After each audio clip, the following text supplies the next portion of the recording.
Aqui quem fala é o Alex, do canal Melhores Cortes Podcast. Se você quer começar hoje um negócio lucrativo no YouTube, monetizando em dólar e sem precisar aparecer, clique no primeiro link na descrição e aprenda o que esse cara ensina no curso dele.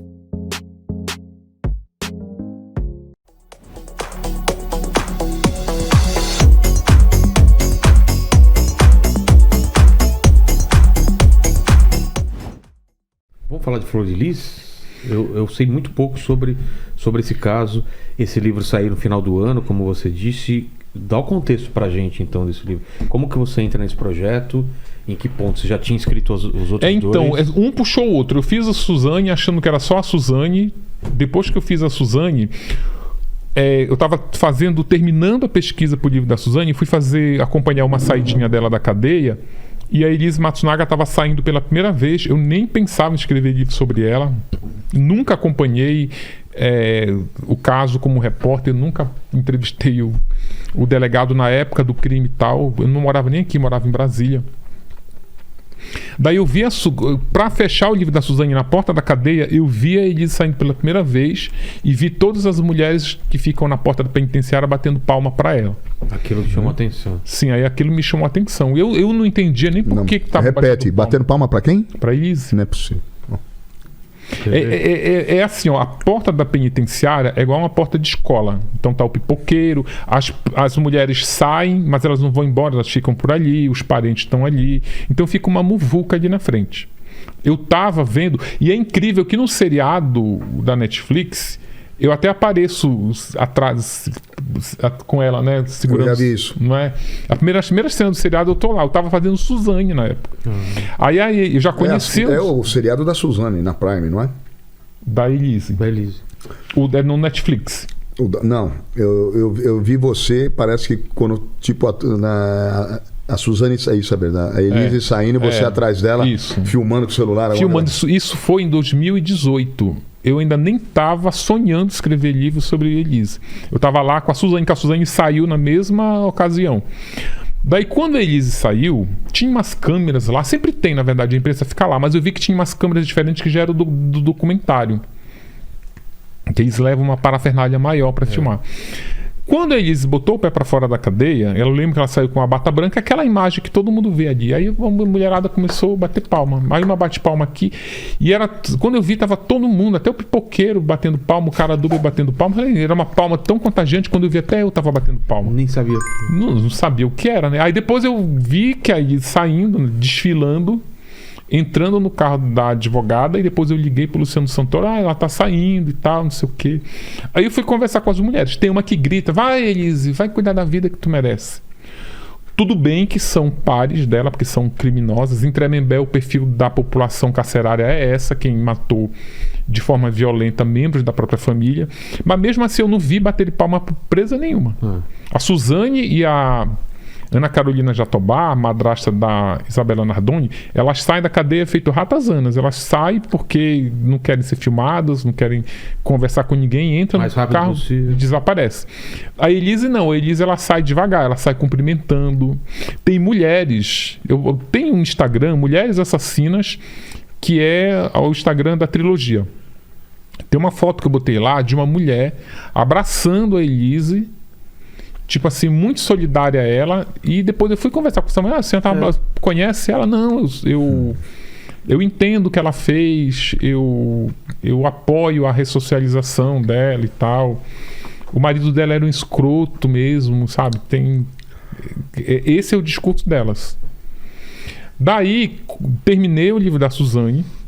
No dia do lançamento do livro da Suzane, teve uma noite de autógrafos lá na Livraria Cultura do Conjunto Nacional.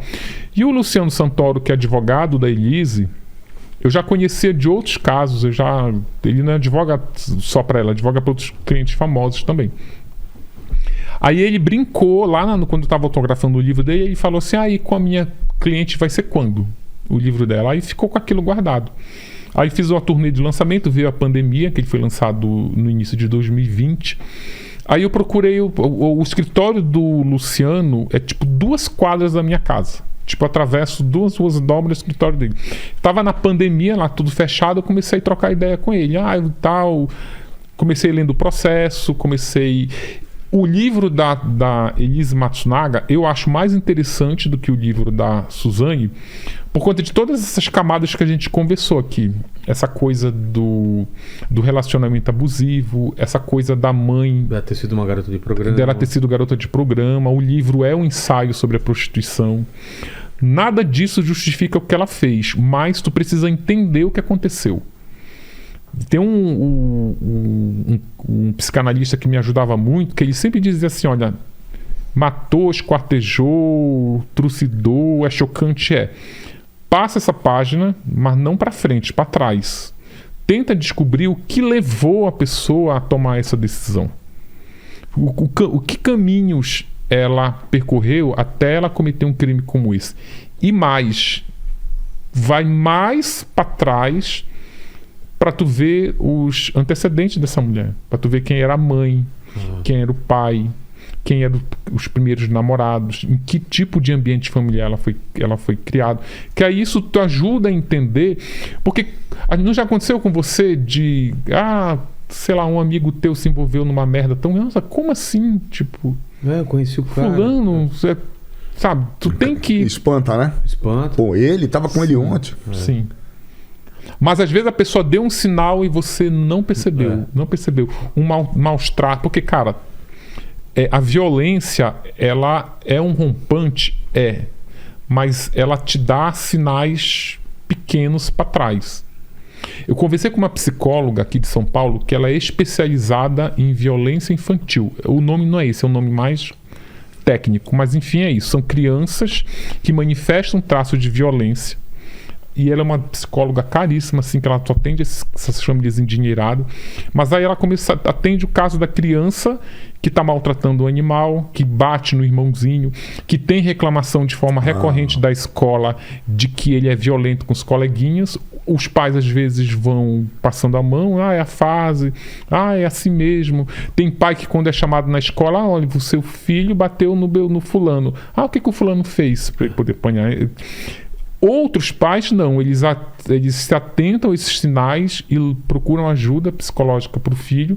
E a psicóloga falou, essa criança, se não for tratada, principalmente na fase da pré-adolescência, que é quando eles começam a manifestar traços violentos assim mais aparentes, eles se tornam... Vai ser aquela pessoa que a mãe vai estar deitada na cama, dormindo lá o sono dos justos, aí o filho está na balada, aí ela acorda com a ligação, olha, teu filho deu um tiro aqui na cara do outro, na porta da balada, porque estava chavecando a namorada dele. Essa pessoa, ela virou esse monstro agora? Não. É uma construção. É uma construção que, se os pais não ficarem atentos, principalmente na pré-adolescência e na adolescência, vai passando batido. Outra coisa que ela fala são crianças e adolescentes criados em ambiente muito violento. Se o pai bate na mulher na frente do filho, é quase certo, como 2 e 2 são 4, que esse garoto, quando for adulto, vai bater na namorada porque ele naturalizou isso. Entendi. E da Elise pra Flor de Lis, como que foi? Aí beleza, saiu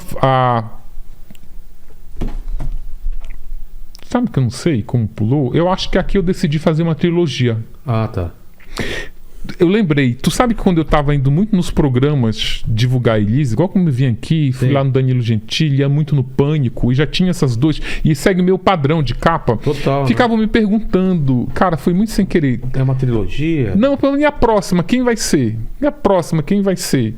E eu já pensava na Flor de Lis, porque tava muito fresco, o universo da Flor de Lis é um universo completamente diferente dessas aqui, porque a Flor de Lis é uma trama que envolve religião, que é um assunto bem complexo, sexo, que é uma coisa que atrai as pessoas, a curiosidade das pessoas, e poder, porque ela era uma deputada, ela era uma pastora, não tem lugar melhor para tu exercer o teu poder do que o púlpito de uma igreja, né? Ali ficar pastorando teus fiéis. E quando eu comecei, tudo começa lendo o processo. Quando eu peguei o processo da Flor de Lis, que é um negócio gigante, se eu somar o processo da Elise com o processo da Suzane, que inclui mais 2 réus, que tem os irmãos Cravinhos, se juntar os 2, são 3 na verdade, 3, 4, se eu juntar os 4 processos, multiplicar por 2, a pilha ficar aqui, o da Flor de Lis ainda é maior.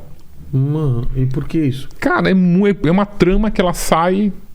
Ramificando. Vai ramificando. Primeiro que ela montou uma organização criminosa e os membros dessa organização criminosa eram os filhos que ela pariu, ou seja, os filhos biológicos, que são três, filhos adotados, que ela pegava na rua e adotado, e filhos afetivos, que ficavam na casa dela, mas ela tinha uma relação mais distante. Então ela monta uma organização criminosa usando esses filhos.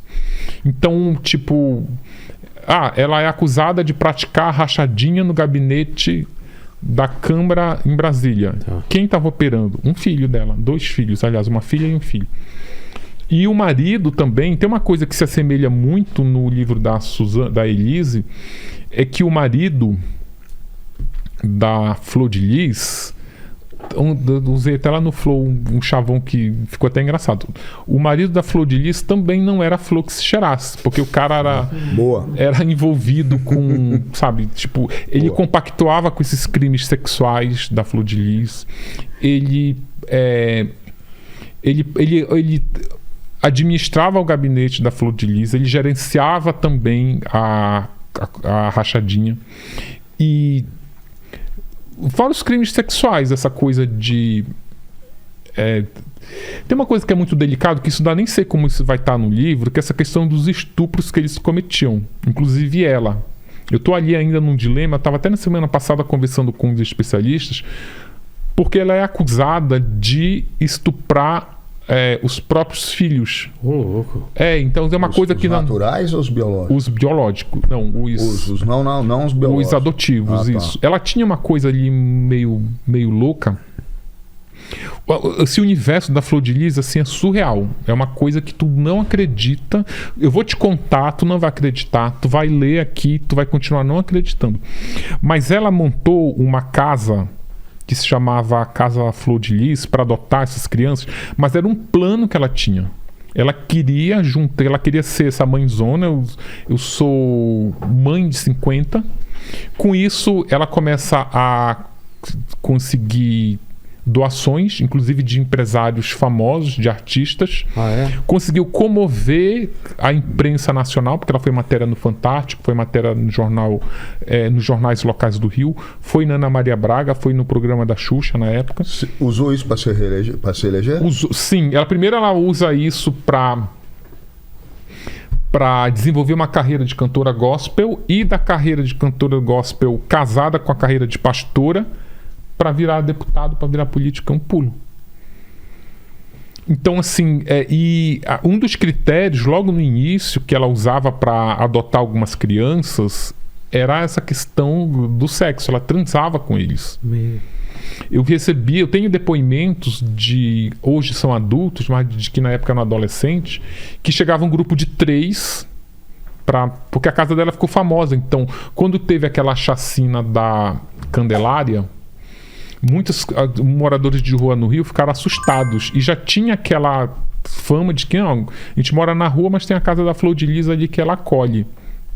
Então, 3 desses garotos me contaram que eles foram buscar abrigo na casa da Flor de Lis porque eles estavam com medo de morrer, então acho que era policiais que estavam matando, e a Flor de Lis ficou só com um. Senão tá cheia, a casa só cabe um. E eles depois conversaram, disseram que ela transou com os 3, mas ela gostou da performance só do que ela acolheu, exatamente. Olha. Então ela mistura, e tem rituais satânicos, por isso que tem essas... Também? Tem rituais satânicos. Ela tinha um quarto onde ela realizava esses rituais que envolviam a prática sexual. E era uma coisa assim, era uma dinâmica tão maluca que às vezes ela autorizava que o marido transasse com uma das filhas, que era um ritual de purificação que ela chamava, que quanto mais tu transar com ele, mais próximo do núcleo familiar tu ficaria, que também eram tudo promessas que nunca se concretizaram. E ela transava também com os caras, tipo, e tudo com consentimento. Não era nada escondido, não era nada, era tudo consentimento. Para ele transar, para o marido dela transar com uma menina, ela tinha que consentir, e vice-versa. Gostou desse corte? Se gostou, dê o seu like. Se você ainda não é inscrito no canal, inscreva-se. Aproveite para compartilhar esse e outros vídeos do canal, pois assim nos ajuda a trazer mais e mais vídeos. Contamos com você!